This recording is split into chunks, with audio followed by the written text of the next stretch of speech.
Good evening. My name is Joe Kim, and on behalf of the organizing committee, I'd like to welcome you to the Education and Cognition Public Lecture, which closes out a busy day one at the 8th Annual McMaster Conference on Education and Cognition. I'd like to take a moment to thank all of our campus partners, including the McPherson Institute for Innovation and Excellence in Teaching and Learning, the Faculty of Science, the Department of Psychology, Neuroscience, and Behavior, the Alumni Association, and the Office of the President for their ongoing support to make these events possible. Introducing tonight's speaker is Dean Maureen MacDonald. Dr. Maureen MacDonald is the first woman to serve as the Dean of Science at McMaster University. The faculty is the largest at McMaster, with nearly 7,500 undergraduate and graduate students and 300 faculty members and staff. Maureen joined McMaster as a faculty member in 1998 after earning an undergraduate honors chemistry degree at Acadia University, her master's and PhD in kinesiology at the University of Waterloo, and holding postdoctoral positions at Western University and the University of British Columbia. Maureen served as director of McMaster's School of Interdisciplinary Science prior to her appointment as the dean in May of 2017. Maureen's research focuses on cardiovascular health, exercise physiology, spinal cord injury, and aging. With a team of more than 20 students, Maureen leads important research into the effectiveness of exercise as a way of preventing illness, improving health status, and lifestyle. Thank you, Maureen. Thanks so much, Joe. I'm happy to join all of you this evening, and good evening, everyone. Before I introduce our keynote speaker, I'd like to ask all of you to try to use the chat function here to make a prediction. Each year, the team at Merriam-Webster Dictionary announces the word of the year. Last year, the team chose the personal pronoun they. The expanded definition of the word they is more inclusive of people with non-binary gender identities. So, what do all of you think the word will be in 2020? Please, if you're comfortable, go ahead and use the chat and type in the word that you think might be the word of 2020. I'm seeing pandemic, coronavirus, unprecedented, pivot, all kinds of things. I have to tell you that my vote for the word of the year would be pivot, and Zoom might be a close second. We've all become experts at pivoting. Back in mid-March, the Faculty of Science at McMaster University, our 8,000 students and 300 faculty, researchers, and staff all had to pivot in the course of a single weekend. I expect that I'll be working from home until the new year. Our oldest son is still in his student rental out of town, so I converted his bedroom, where I am right now, into the dean's office for the Faculty of Science. The team who organized this year's EdCog conference did an outstanding job pivoting to an online event. It would have been easy to postpone or cancel this conference. After all, the 2020 Tokyo Olympics were postponed until next July. The Boston Marathon was canceled for the first time in its 124-year history. The Eurovision Song Contest was canceled for the first time in its 64-year history. And Broadway shows likely will not open at least until January 2021. Yet, the EdCog conference organizing team came through, and all of you have shown up in record numbers for today's events and tonight's public lecture. So I'd like to personally thank the amazing organizing team of Constance Imbolt, Joe Kim, Michelle Cadieux, Paulina Rajkova, and Christine Kennedy. Thank you to all of you for pivoting. I'd also like to thank all of the cognitive scientists and guest speakers who are joining us virtually from across North America. Thank you for sharing your incredible wealth of research, insights, and your passion for teaching and learning during our conference. I now have the privilege of introducing our keynote speaker for tonight's public lecture. Dr. Fiona Rawle holds a PhD in pathology and molecular medicine. She's the Associate Dean undergraduate at the University of Toronto's Mississauga and an Associate Professor teaching stream in the Department of Biology. Fiona's research focuses on public communication of science, the science of learning, and resilience-based learning. Fiona has received numerous awards focused on teaching, including the University of Toronto's President's Teaching Award. Fiona is also a member of U of T's TIDE group, which stands for the Toronto Initiative for Diversity and Excellence. As a member of that group, Fiona gives lectures and workshops on unconscious bias, equity, and diversity. Dr. Rawle, welcome to EdCog 2020, and the virtual floor is all yours. Thank you for having me. I'm so happy to be here. Before we start on this topic, I just want to take a second and acknowledge the land where this work has taken place. I know that we come from all over North America to be here tonight. In the workshops today, I was talking to people from the West Coast, the East Coast, the Southern Coast of the United States. So I'm at the University of Toronto, Mississauga, and I want to acknowledge the land on which U of T operates. For thousands of years, it's been the traditional land of the Huron-Wendat, the Seneca, the Mississaugas of the Credit River. And today it is a meeting place that is still home to many Indigenous peoples from across Turtle Island. I'm very grateful to have the opportunity to work here on this land. Today we're going to be talking about academic resilience and how we could foster it. I'm going to be sharing some research with you, but I'm also going to be pulling examples from the public. There's a lot of people on this call with different backgrounds. We received some emails today from parents saying, are you going to be saying anything that will be relevant to parenting toddlers or parenting teenagers, for example? So what exactly is academic resilience? Another term for it could be academic buoyancy. Some people use the word grit to describe resilience. Grit has become a little bit problematic. Of late, there's some research coming out of elementary and secondary schools saying that grit can sometimes blame the individual if they don't succeed. Oh, if only you had enough grit, you would have succeeded. So I just want to talk about how I define resilience. So I define resilience as acknowledging challenges, acknowledging that there's going to be setbacks, engaging in them, learning from them, and applying what we learn. We are also going to be talking about evidence-based medicine. I'd like to start by talking about this because it relates to evidence-based practice in teaching, and I think it's a good analogy. So what evidence-based medicine is, it's the purposeful, reasonable use of the best evidence we have to make decisions for our healthcare, and it's based on data, clinical trials, clinical experience, patient values, and it's a decision-making tool. The BMJ, the British Medical Journal, recently called evidence-based medicine one of the most important milestones since the journal began. And it was really took form in the 80s. There's lots of examples we could talk about evidence-based medicine. So there was a clinical trial at Harvard in the early 1980s. Thousands of men were enrolled, and that was the trial that gave evidence that taking an aspirin prevents heart attacks, in men at least. Criticism of that trial is that there weren't any women involved, but it still provided valuable evidence for aspirin preventing heart attacks. Putting ice on an injury to reduce swelling is an example of evidence-based medicine. Use of vaccinations to prevent infectious disease. There are many other examples, and we could have a whole lecture on what's not evidence-based medicine that falls into the realm of pseudoscience. Things like homeopathy, which is based on the idea that whatever makes you sick will cure you if you dilute it a lot. So this is taking evidence and using evidence to make good decisions for healthcare. We want to do the same with pedagogy and with educational practice. We want to take evidence from science of learning, educational psychology, cognitive psychology studies, and use that evidence to make good choices about course design and student learning. So what is that evidence? What do we know about the science of learning, and how can it inform our actions? So to get into talking about some things we know about science of learning, we need to acknowledge some myths.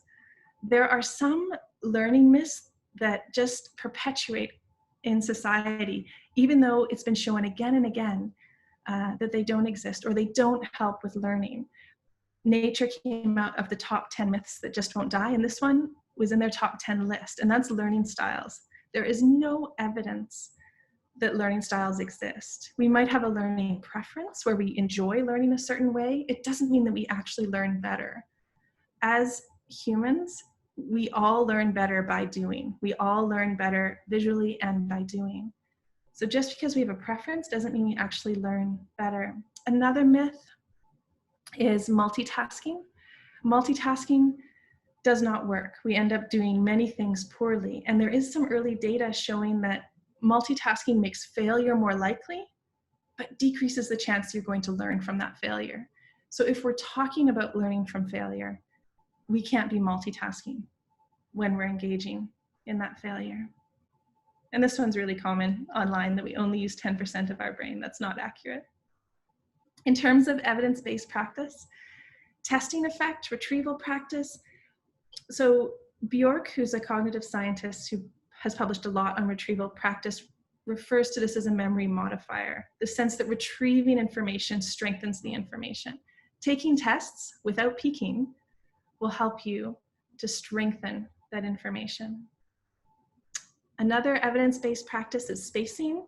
Spacing your study out, so you have breaks in between, can lead to greater learning and greater recall later on. Another is interleaving. So if you have a lot of things to study, instead of studying only one thing on Monday, another thing on Tuesday, and another thing on Wednesday, interleaving these different topics together can lead to greater learning. And across the science of learning literature, there's this trend that methods that improve learning often make it seem like the learning is harder. So from the student's perspective, it seems harder. We know that fast and easy doesn't work, but this is often what some students might want, is a fast and easy approach. Bjork, as I mentioned, has published a lot on desirable difficulties. If something is difficult, we learn it better, and it requires more effort to learn. Learning should be hard. And students could put desirable difficulties right into their own study practice. It doesn't just have to be in the classroom. By testing with no peeking, that could be a form of a desirable difficulty. By approaching a topic from different directions at different levels of difficulty, that could also be a desirable difficulty. But part of that too is that we need to get students and ourselves as professors to be metacognitive about their approach, to be aware of their learning, what works and what doesn't. So to have this self-reflection and self-monitoring. So what do we know and what do we not know about failure? If we're talking about failure-based learning or learning from failure or decreasing the stigma of failure, we need to bring information together from many different disciplines. It's a huge knowledge translation effort. So you have educational and cognitive psychology, you have science of learning, you have trauma-aware teaching. There's principles from all of these things that we need to bring together. And what a group that I'm a part of does is that we take these ideas and this research that's come from other disciplines and we try to apply it to the classroom and then test it to see how effective it is. We look at research on growth mindset. How do we create a growth mindset or help our students achieve a growth mindset in a large class? If you have 1,000 students, how do you do this meaningfully with each student? We know that students come to class with mental models. How do we help them correct their prior mental models to build new mental models that align with material? How do we help them overcome misconceptions? Another area of research is on productive failure. This is research about purposely introducing difficulties or errors or unsolvable problems and how that can increase learning. And it can help students generate more pathways to the right answer. There's not just one pathway. So if we're having a discussion about failure, we can't talk about failure without also talking about risk and fear. Engaging in failure repeatedly means engaging in taking a risk. It means overcoming fear and stigma of failure. We also need to talk about motivation and curiosity. There's some popular writings about how we get less curious as we age. Toddlers are so curious and always falling down and always getting into trouble, and adults seem to be less curious. But some of the research that's come out over the past 10 years shows that we actually don't get less curious. We just get a lot more risk adverse. And toddlers are less risk adverse than we are as adults. There's a lot of information about curiosity and how important it is for learning. If a student is primed and curious about a lecture that they're going into, they're more likely to recall that information. They're more likely to be engaged during the lecture, and they're more likely to want to come back. So creating genuine curiosity in students before some of these failure activities. And then we also need to talk about procrastination and perfectionism. There is literature showing that these two things go hand in hand, and there are students who rate themselves very highly on procrastination metrics and on perfectionism metrics. And they don't want to start something, they'll wait to start something until they know they can get it perfect. This definitely reminds me of myself when I was in first and second year, and I really had to work at overcoming that, especially in terms of writing essays when I didn't know exactly what it was going to look like at the end. One thing about taking risks and being open to failure is that it will lead to all of these incredible accidents that lead to inventions. If we don't take risks and we're not open to failure, there'll be fewer accidental inventions, like penicillin, for example. There's just a comment in the chat about minimizing captioning. You could take a piece of paper if you want to cover it. The captioning comes from our end so that you can't turn it off. We just have it for universal design and accessibility options. Thank you for asking that. For those of you who are on the call, you can enter into the chat anytime, or you can post to the Q&A. I want to highlight two accidents. Does anyone know what this little blue pill is? Type in the chat. You know what this blue pill is. So a bunch of people are commenting. Yes, so this is the pharmaceutical product Viagra, and this is actually an example of an accident. So the researchers who discovered Viagra, they weren't actually looking for it. So there's an active ingredient in it that was originally developed to target cardiovascular problems. And it blocks a specific protein. It's called PDE5, but you don't need to memorize that. It blocks a specific protein. And when they did animal tests, it blocked that protein really well. So they went into human trials. And what they found was that the nurses found that the men who were in these human trials were always lying down, face down on beds, because what happened was Viagra was giving them erections. And this was not expected. It was a complete accident of the trial, and then it led to this new drug, Viagra. So it's actually meant to target heart problems. Another example is this. This is the pacemaker. Wilson Greatbatch was an electrical engineering instructor, and he was building an instrument. He wanted to monitor heart sounds. So he's trying to look at sounds from the heart, and he accidentally took a transistor, and the transistor was 100 times more powerful than the ones he usually used in the instrument. And when he attached this to the instrument, he got electric pulses that were akin to a pulsed rhythm of the human heart. But this was an accident. It wasn't an intended outcome. And you look in science, in popular media, in toys, it's filled with accidents. Silly putty, the slinky are two that I can think of, Post-it notes. So this is something just to consider, that if we aren't taking risks, then we're not going to have accidents such as these ones. The thing about talking about failure is that it's integral to the scientific process. We want to fail, and we want to learn about why we failed and then try it again. The popular media can be very harsh on paper retractions, but paper retractions mean that people are paying attention. Timothy Caulfield, who publishes on Public Understanding of Pseudoscience, was tweeting about that today on Twitter. And if you look at a textbook for an intro chemistry or biology class, it's really the history of biology. It's about experiments that have worked. You don't hear too much about experiments that didn't work. You might hear about something that didn't work, oh, but then it worked later. So it's the subsequent successes to failures. If we just look at those textbooks, that just teaches history of science. It doesn't teach how to do science or teach students how to fail well. So failure is integral to the scientific process. It's also important to grant funding. So this was an article that came out in 2019, and I'm showing you a snapshot of The Economist. They reworked one of these figures, and I just wanted to walk you through this article. So they're looking at researchers, and whether or not they received a grant. And they were zooming in on these near win or near miss applicants. So applicants that were right at the border. Some got the grant and some didn't. They were right at the border. And if you follow those applicants over time, what you see is that the near misses actually had more hit papers within 5 years and within 10 years of publication than the near win applicants. And if you look at average number of citations, that's true as well.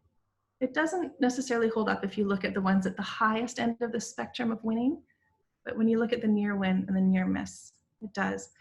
And it's just an interesting study with respect to the long-term impact of not getting that first grant when you're very close to the border. But also, failure is an integral part of learning. So we talked about curiosity and motivation. And we know from curiosity metrics, the more curious you are, the less fear you tend to have from failure. We're going to come back to this again and again. I wanted to talk about some public examples. There's so many public stories of failure. Hollywood loves a good comeback story when there's a failure and then there's a success. Oprah Winfrey was fired from her job in the newsroom, and that's what encouraged her to start her talk show. She started afterwards. She's talked a lot about failure. There's lots of public quotes attributed to her with failure. Thomas Edison, inventor of the light bulb, he has been quoted and misquoted a whole bunch, but we think this quote came from him, and he says, "I've not failed, I've just found 10,000 ways that don't work." Another quote attributed to him is, how's it go? Oh, many of life's failures are people who didn't realize how close they were to success before they gave up.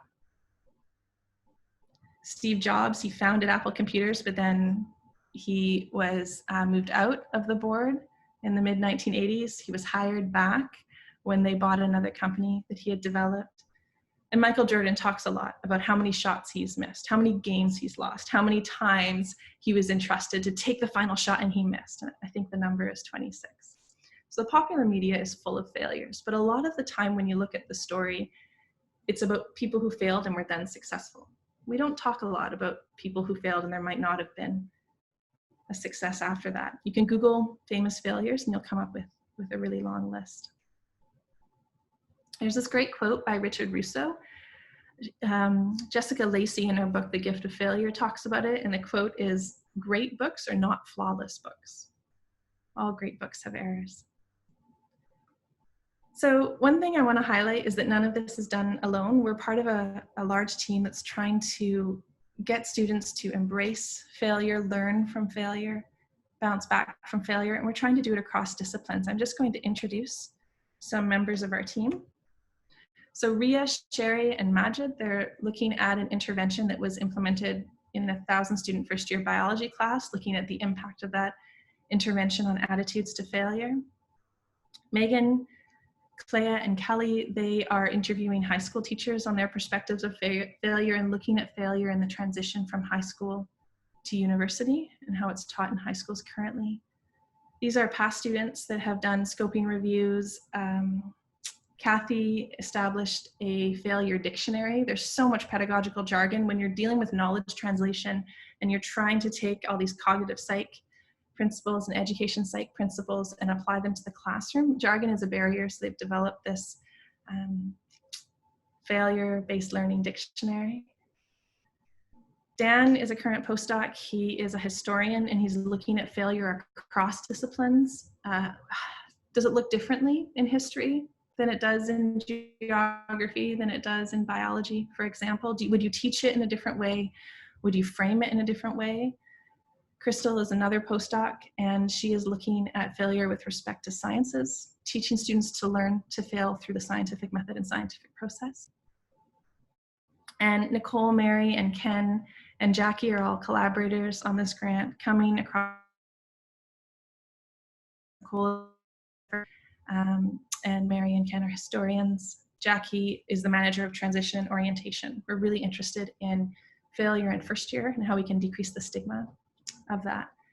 We're really interested in institutional change. We can talk about getting students to fail and how it's so important to learn from failures, but if you have policies that prohibit that, or strict policies with respect to grades that really decrease students' interest in failing in different forms, it can be hard to have meaningful change with that.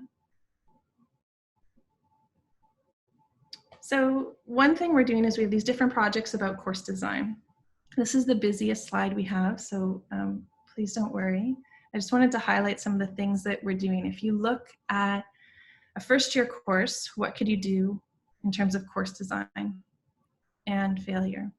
This is supported by a lot of TAs. It's also supported by grant funding. We wouldn't be able to do it without extra support.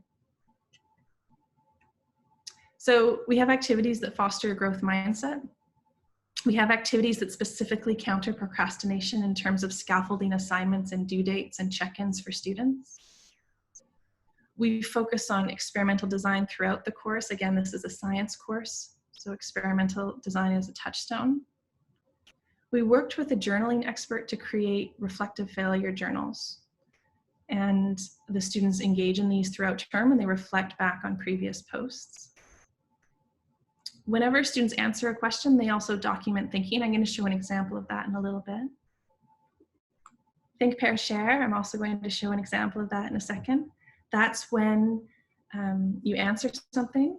The instructor knows you're probably going to get it wrong. So you get a wrong answer and then you go to a partner, you talk about it, you think about it, and then you re-answer. So think, pair, share. And we've really been working hard on fostering community. This is something we're thinking about in the context of COVID and online education. How can we keep fostering meaningful community when we're not face-to-face? In terms of decreasing stigma, we talk about being purposefully uncomfortable, how some of the best learning occurs when we are uncomfortable. We talk about the cognitive science behind that. And we normalize failure through narrative by having professors share their own failure stories. And these are on in class when students come into class. So they'll see them at the start of every class and we weave them through course content. Whenever there's any course content related to a failure a professor has had, we weave it through that. Some of the failures led to later successes and some are just failures where they learned something that they could apply elsewhere, but there wasn't necessarily a subsequent success. But how do we assess this? Do we need to assess if students embrace failure? If we do, how do we do that? So we've spent a lot of time working on process, not product. How do we document thinking? How do we document an approach to problem solving? That means we have to be giving marks for this. We can't just give marks for the right answer.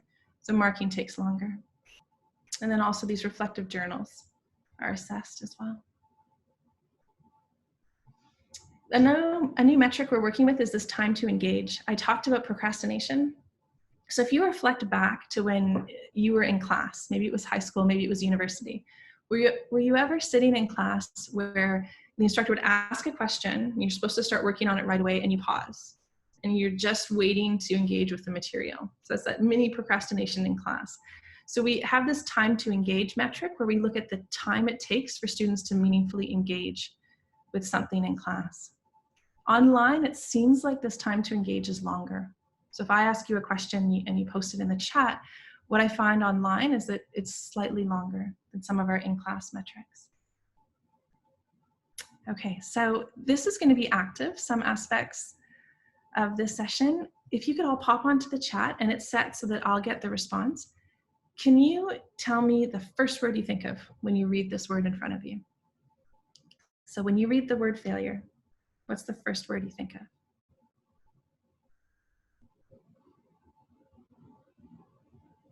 I'm going to give you a second so that everyone can enter their word.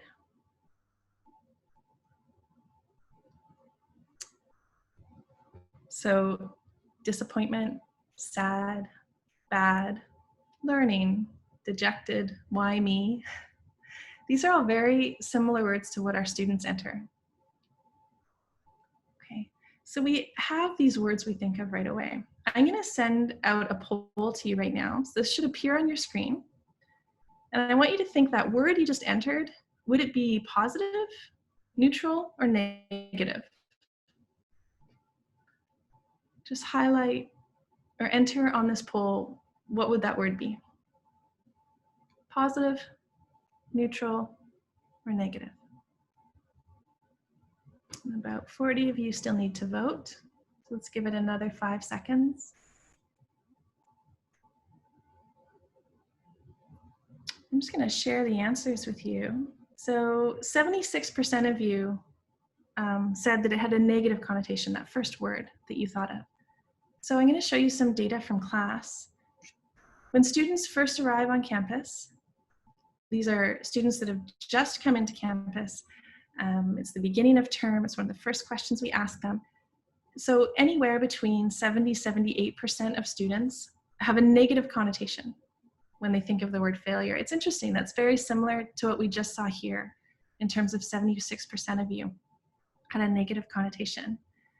We're going to come back to this in a second. I just want to show you what some of those words are. So when you ask students, what word comes to mind when you think of failure? One of the most common ones they say is disappointment. Oh, sorry, I'm just going to end the poll. Thank you for telling me that. There we go. So now the poll should not be blocking your screen. Thanks for letting me know in the chat. So disappointment, struggle, hopeless, embarrassed. A lot of you had some of the same words. I didn't see hopeless from your words though. And there were some phrases, we asked for one word, oftentimes they would enter 2 or 3. Try again, came up a couple times as well. So we did a whole bunch of failure interventions throughout term, the course design ones that I showed you previously. And then when we asked the students at the end of term, what word comes to mind when you think of failure? There was a shift towards emphasizing words that had to do with learning. But when you ask the students what are the 3 words that come to mind, sometimes the first word would change. It would become positive, but then the later 2 are negative. It was never all positive words. So I'll just share some of the post words that students came up with. So they mentioned learning. We focused so much on failure and learning in class. Disappointment was still there. They mentioned opportunity. That wasn't in the previous answers. Embarrassed was still there in the answers. Try again was there. It's okay was there. And then a couple other words appeared that we didn't see in the pre-answers. Importance, preparation, growth. And we focused a lot again on processes of failure for science and for learning in class. So I'm going to give you another question. One thing about these learning activities is answering a question right away, even if you're not totally sure of the answer. So I'm going to put this out to you in a poll. Where does the mass go when you lose weight? Is it energy, sweat, into muscle, breath, or something else?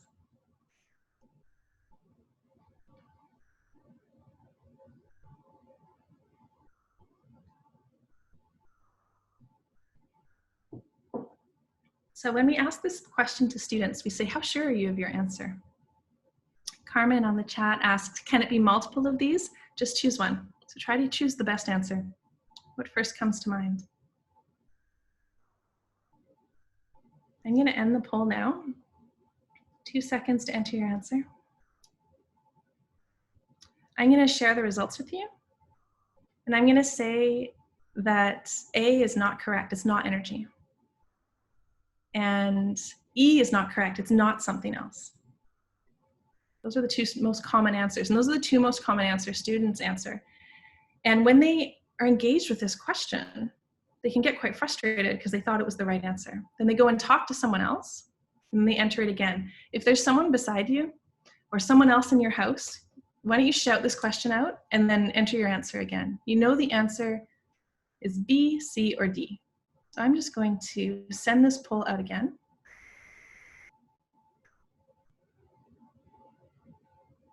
And I want you to enter your answer. It's B, C, or D.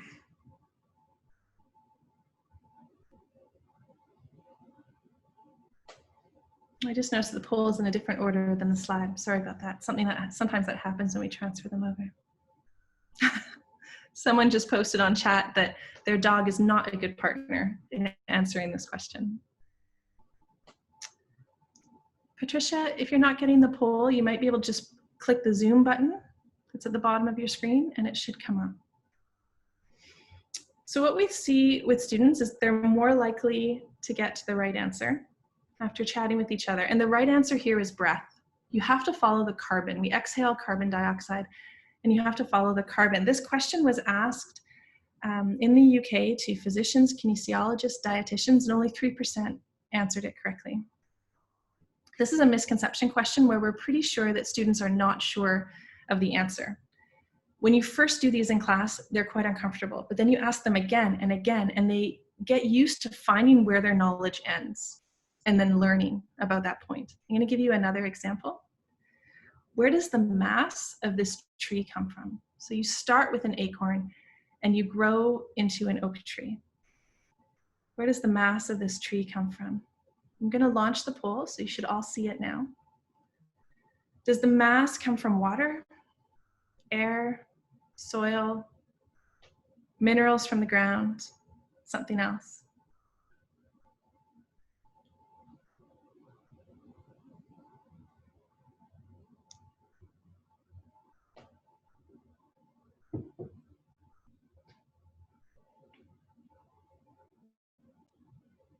Another 3 seconds, enter your answer.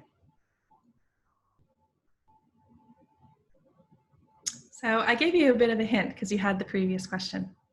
But when we ask this question to students, first they'll answer water, then they'll answer minerals from the ground, then they'll answer soil, then they'll answer something else, and finally they'll come back to air. And they should all answer air because they all studied photosynthesis. In grade 9 and 10, you have to follow the carbon. Plants take in carbon dioxide and then they make sugars and starches. You have to follow the carbon. That's where the mass, the structure of the tree comes from. And so we use these questions as misconception questions, and students get really used to being wrong. It's low stakes. They're done either through clickers or a different in-class response system, but they get really used to being wrong. I talked before about diagramming student thinking. A really good way to do this is have them draw responses. And you can use platforms such as CrowdMark that allow them to be scanned and then marked online. They can draw them on their phone on certain classroom response systems. But we need them to draw things rather than just enter multiple choice questions. Can you just enter into the chat? If I asked you this question, do you think you could draw it? So what do chromosomes look like in a non-dividing cell? Let's say I say there are 4 chromosomes in a non-dividing cell. Just type yes or no. Do you think you could draw it? And I realize people are from a whole bunch of different backgrounds on this call. Some of you are describing it. That's wonderful. And some of you are absolutely right. So students, you say, hey, could you draw this? They would almost all say yes. Yep, I know what this looks like. And then when you look at what they draw, usually it falls into 3 different categories. So the first one here, you have some things that look like 4 individual chromosomes. Over here, you don't have a nucleus and you have 4 X's. It's really common for students to draw chromosomes as X's in a non-dividing cell. We'll talk about why. And then you have a scribble over here, which is chromatin. And the best answer of these 3 would be the last one, the chromatin. Another way to get at this question is to divide it into 2. Okay, so draw 2 chromosomes right before they're replicated and then after they're replicated. What would those look like? When we ask students to draw them, the answers usually look something like this. So we can take all of the student responses and we could categorize them usually into these different categories. Sometimes they're joined at the centromere, sometimes they aren't, but we always see a majority of the students drawing X's. So this middle one here is the majority, and these are students that are just transferring from high school to university, and they draw X's.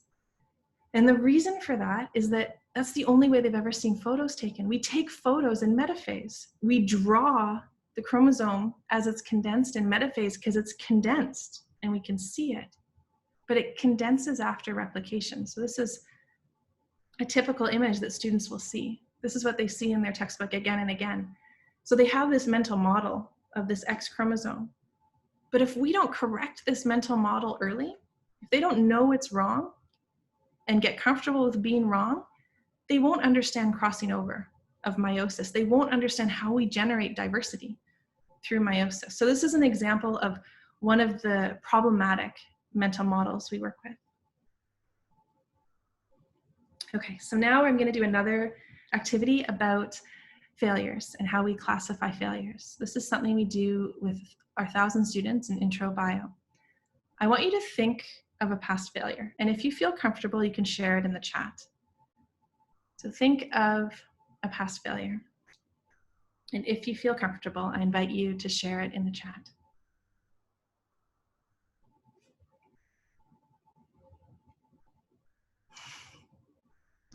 Some of you are posting comedic answers, and some of you are posting serious answers, which is what we see with our students. Some of you are talking about failing high school math, getting a D in organic chemistry, failing English, not getting a grant, getting divorced. The last meal you cooked, you would classify as a failure. I lost my job. I failed physics. A lot of you are talking about courses, failing courses. I didn't get the job I wanted. I didn't get a fellowship. I didn't finish my PhD. I lost patience with my kids.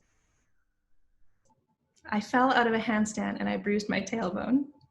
These are all failures. They're just different types of failures. I didn't get a national scholarship from university. These are all different types of failures. We all experience failure, and we need to normalize talking about those failures and why the failure happened. If you think about what you want students to do when they graduate, it's not memorize a list of facts. You want them to be able to ask questions, find answers, but take responsibility for doing that and take responsibility for their own learning, and failure is a part of that process. So I want to introduce you to this idea of the failure continuum. Wouldn't you say that some failures are actually bad? We have this conversation with students. I'm just going to introduce it to you. We've modified it from a business case, and we've used some different language with our students. So at one end of the failure continuum, we have poor behavior. There was poor behavior that resulted in failure. You were up all night watching Netflix and you didn't come to class at 9 a.m. Maybe that was a failure. Inattention, maybe you were on your phone in class, you didn't hear the question, so you didn't get that mark. Inexperience, like you tried hard, but you just didn't have enough background. The process had missing parts to it. You were trying hard, you were doing a process, but it had missing parts. Maybe the task was just really challenging. Maybe the process was really complex. And these things, they're not necessarily mutually exclusive. With our students, we spend a lot longer going over what they are. There was uncertainty. You couldn't foresee certain future events. You made a decision based on information you had, but there was an unforeseen thing that happened. Hypothesis testing and exploratory testing. So this is a failure continuum. Now I am going to launch this poll. It's a big poll. It'll take up part of your screen. Can you just answer the failure you thought of or you entered in the chat? How would you categorize it? Was it poor behavior? Was it inexperience? Was there some uncertainty? How would you classify that failure?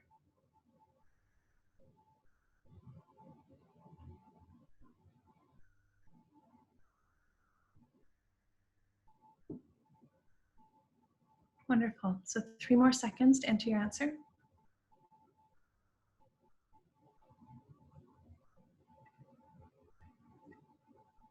Absolutely. If you can't see the poll on your computer, please enter your answer in the chat. So I'm going to end the poll. I'm going to show you what everyone's responses were. So the most common response was inexperience. And this is very similar to what we see with students, except they really cluster towards the left-hand side of this continuum. So with our students, when we ask them to give an example of a failure, and these are students, the very first example they give, okay? The majority of students, the first example they give, they will usually give examples related to poor behavior, inattention, inexperience. And what we want to do is we want to move them across this continuum to thinking about failures at the other end of the continuum. How would you engage in those types of failures? How would you learn from those failures? And again, these aren't necessarily mutually exclusive. It's actually more like a web when we work on it in class, because we build on it and we add layers, and students will connect failures through their failure journals to different aspects of this. Okay.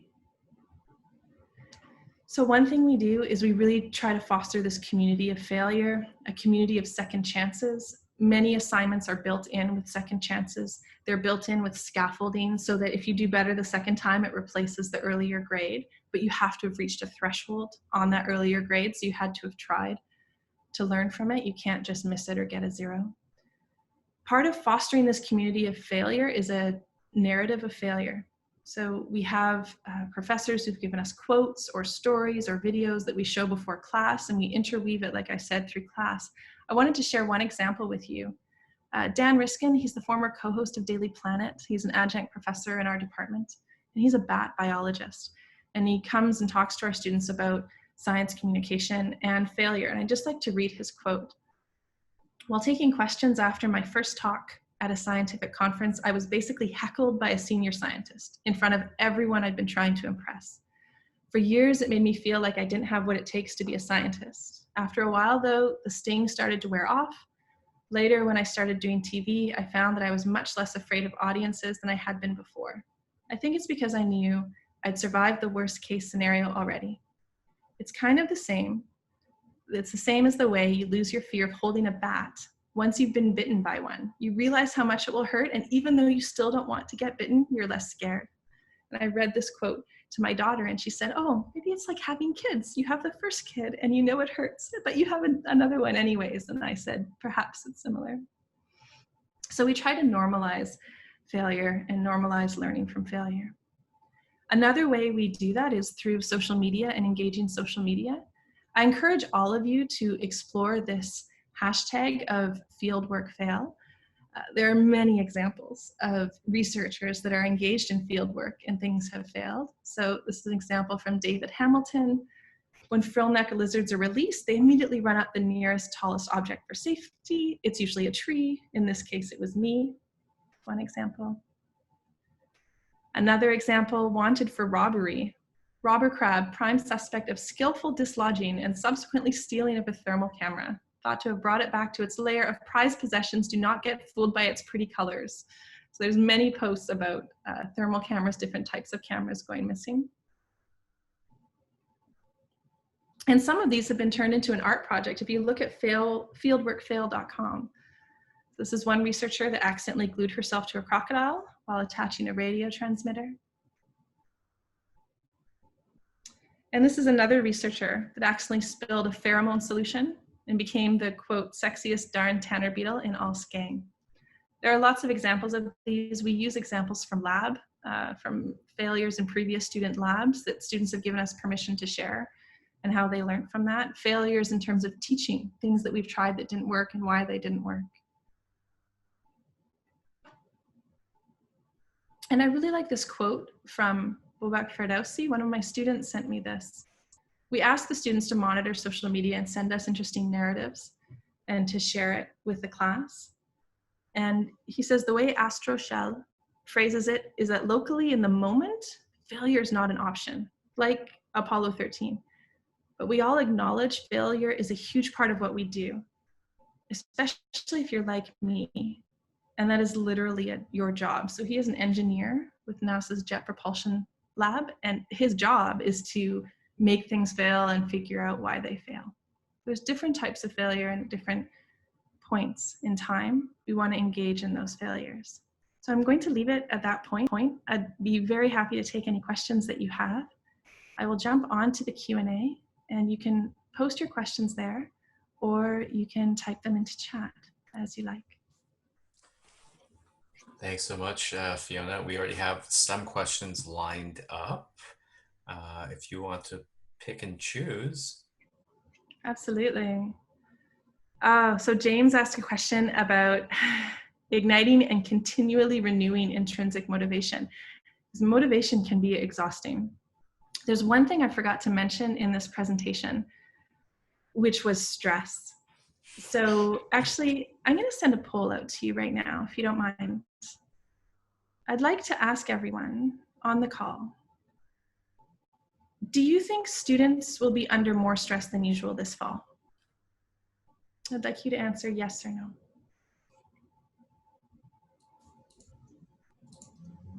This is the quickest question you've answered so far. So I feel like you're very sure of your opinion. So when I've been asking this question at various workshops recently, over 90% of respondents have consistently been saying yes. And here we're at 90%, 10%. Exactly. I can share the results with you. When I asked the question, do you think faculty will be under more stress than usual this fall in the context of COVID? Again, more than 90% will consistently say yes. So when we think about motivation, we also have to think about stress, because whether or not there is excess levels of stress directly impacts whether there will be motivation and motivation to learn, and which low-hanging fruit will drop off first. And motivation can be one of those things. In terms of motivation in class, a lot of it is tied to curiosity. So we try to do a lot of curiosity metrics and genuine curiosity in terms of priming students to learn. We know from data that motivation for grades does not equate to motivation for learning. And in terms of long-term recall, the motivation for learning is better than the motivation for grades. Joel just asked in the chat, can a CBT approach help learning? Yes, and there has been some publications about that. There is a workbook you can order for teens for CBT and procrastination and perfectionism that's been shown to be quite impactful. Dina posted a really interesting comment in the chat about the equity dimensions of looking at failure. Absolutely. So there's so much literature about who is allowed to fail, who is allowed to have a second chance, and who isn't. And there are gender implications, racial implications, there's all sorts of structural bias implications as well. And so that's part of our conversations, because across society, not everyone has equal chance to learn from failure. There's a question from Faria. It seems that our approach to failure is that we initially try to avoid generating errors, but prioritize learning from them when they occur. Why do you think that is, and how can we resolve this discrepancy? Oh, that's such a great question. And I wish people had the answer to this. I think this is something that a lot of different researchers are trying to get right at right now, is that we try to avoid generating errors all the time. There has been some evidence about social media has increased this in teens and in our younger university students, this fear of generating any errors at all. So this is exactly what we're trying to get at, is that some errors are okay and some aren't, and how can we generate the ones that are okay? In a safe environment, it has to be low stakes to generate errors, especially within the context of academia. It has to be within a low stake environment to generate those errors. I love that question. I'll disclose that I know that Faria is actively trying to find the answer to this research question, and she was probably hoping that you had an answer. Well, we should email, because there are a whole bunch of resilience-based learning journals that we've been looking at to try to target this exactly. But it takes a lot of time, and it takes a lot of hands-on time. So I don't have an answer about how to do it more broadly. And as a parent of 3 young kids, I want to know this for my kids, for sure. Oh, so Alan posted a really interesting question in the chat. How do we address this as educators when the grading cadence and weight still favors stress and perfectionism? That's a great question. So coming back to the need for low stakes assessment, there should be no courses that are designed with a 40% midterm and a 60% final. It's been shown that those don't lead to long-term learning. They lead to cramming, and students might perform well and get a good grade, but a grade as a measure of performance is not always an indicator of long-term learning. So for that, we're looking at low stakes assessment and this idea of second chances. As long as you tried on the first one, second chances. So professors on the call, do you ever have a midterm and it's sitting in your office and very few students come and pick it up to look at their feedback or look at their grade? If you do exam wrappers, it's more likely that students will pick up the midterm, and it's more likely they will actually look at the feedback and not just look at the grade. So this idea of being okay with your failure and learning with your failure is one of the first obstacles we're trying to overcome. There's a question from Denise. I teach high school chemistry. How do I convince kids that failure is learning in progress? How do I convince the parents? And how do I convince the admin? Because now admin does not want us to fail students. Yes. So my husband is a high school math and physics teacher. So I identify with what you're saying. We're having lots of discussions about provincial policy with respect to grading. We have to normalize it as it's not a grade. There's this other acronym out there, FAIL, first attempt in learning. And we decided to use FLIP, learning in progress, because we really want to highlight that failure isn't just one step. It's something you should do repeatedly, and it's part of a longer process. So there's some literature on conversations with students and conversations with parents, and where do you want your child to get to? You want them to get to this stage where they're independent and they're a self-regulated learner and they're taking responsibility for their learning. If you emphasize where you want to get them to and the best way to get there, it's akin to the conversations we were having about evidence-based pedagogy and active learning. How do you encourage students to engage in active learning versus passive learning and sitting and listening to a lecture? You show them that they're going to do better in the long run. This is the process that you have to take. So there's some literature on process. Terry just put in the chat Carol Dweck's Not Yet. Absolutely. So Carol Dweck wrote the book Mindset, and she talks about fixed versus growth mindset. And you keep coming back to not yet. You're going to get this. You're just there. You're just not yet there. Sorry. There's a related question. As a mom of 3, what is your best advice for helping kids become critical thinkers and solution finders? I love that question. So, yeah. Or maybe kids that can find their own socks. Find their own socks and their shoes when they have to get out the door. So for me, I see students when they come to university, and I'm always thinking about how am I going to help my kids succeed when they get to university. And one is be a self-regulated learner, like take responsibility for learning, be self-directed. And the other is be a critical thinker. So we try to normalize conversations around critical thinking. You can't do it with a workshop here, or they watch a video here, they watch this YouTube thing here. You have to normalize it. So it's become our dinner table conversation. Oh, I read this today. What do you think about that? We talk a lot about pseudoscience, especially in the age of COVID, wearing a mask, not wearing a mask. What's the evidence for that? Is it good evidence? We talk about Gwyneth Paltrow a little bit and lack of evidence for certain things that are sold through her website. Again, Timothy Caulfield, you can find him on Twitter, publishes on that a lot about public understanding of pseudoscience. So my best advice there would be to normalize the conversation. It can't be something you just do now and then. I saw a workshop advertised to teach kids to be critical thinkers, and that's great because it might give you some tools, but it can't be this one and done. Oh, I checked it off my checklist. We have to normalize this conversation of always being critical, and it's okay to challenge something, and it's okay to say, oh, what's the evidence for that? Just like I would want my intro university students to say, you're teaching us in this way. Like, what's the evidence for that? Why are we doing that? And if I don't have an answer for that, then I'm not using evidence-based practice. Question from Michelle. What are your thoughts on how strict and competitive acceptance requirements for schools, whether it's undergrad, graduate, or professional schools, and how they impact the pressure of avoiding failure within learning?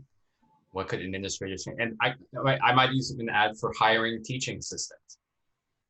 Oh, that's such a great question. And students that apply to be part of our research program too. If we have hundreds applying, how do you choose?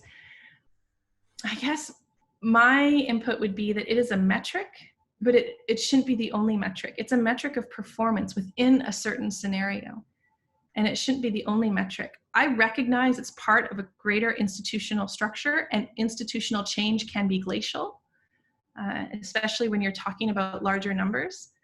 But what we try to push for is this idea of second chances. So if you fail, it's not on your permanent record. If it's going to be on your permanent record, you can't advocate for students to fail. There has to be second chances. But then we have to recognize that grade is a metric. It's not the only metric. Right now, it's a metric that has a lot of currency. So I recognize that there has to be institutional change. One of my most interesting research students I've ever had came to me, and in the interview I said, I always ask this question. I always say, hundreds of students have applied, why should I select you? Like, what would you bring to this team? And she was quiet for a moment and thoughtful, and she said, well, I'm okay with failing. I'm going to learn from it. And this was before we had really started a bunch of this work. And she was just talking about how she's okay with making mistakes. And I had never had that answer before. It was really interesting. And I took her on as a research student. Tamara asks, do activities where there is a share element with peers, as in think, pair, share, do you think that reduces the fear of failure, or at least helps students embrace it? Is that part of the process? That's a great question. So yes, when you're normalizing failure, when you're showing the results to the class and you say, 80% of you said you were sure of this answer, but only 5% of you got it right. Like, there's some sort of disconnect here. Let's figure out what's going on with the class. And you normalize the failure and then you get them together. So I would say absolutely. There's some evidence for that in terms of decreasing stigma. One of the first steps is to normalize failure in a group. But it's important to share that almost the entire class got it wrong. It's not just you. So you don't go into the group thinking you're the only one that got it wrong. Okay, and then related to that, can you elaborate on the failure journals that you mentioned and how they help to shift students to the right side of that failure continuum? Yeah, that's a great question. So again, we created these failure journals to highlight that failure is a process. It's not just something that happens once. It's valuable, but it's only valuable if you reflect on it. So we have a time bar of the course, and we visibly show where they are in the course and what's happening with the failure journal, and we refer back to things that have happened before.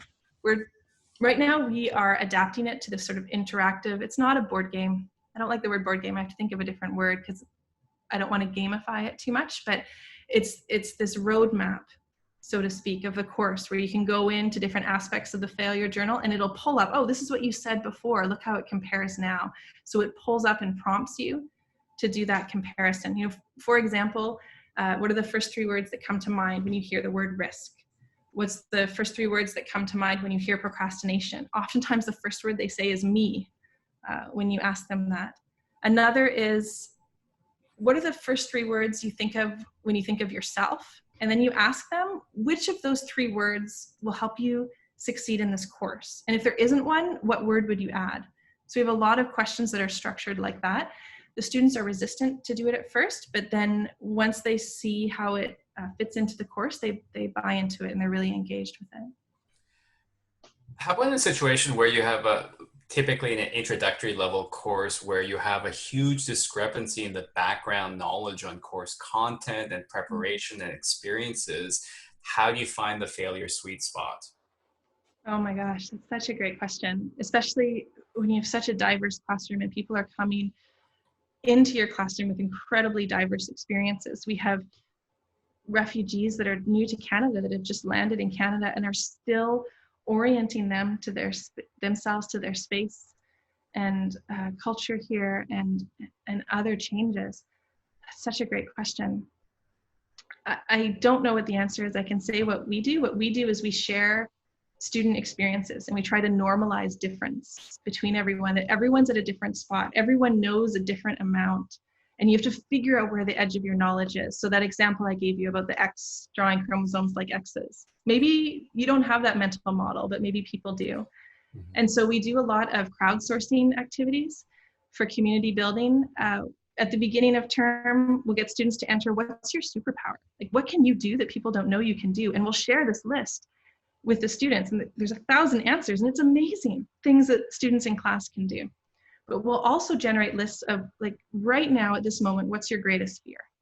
And we'll share that list. I'll share it anonymously with the class, and things like, I know my mom is going to die in a few weeks, or I am not prepared for class. That's one of the most common answers. And when students see that so many people feel the exact same way, it helps to build connection. So I realize that's not an answer to your question, but it's something that we try to do.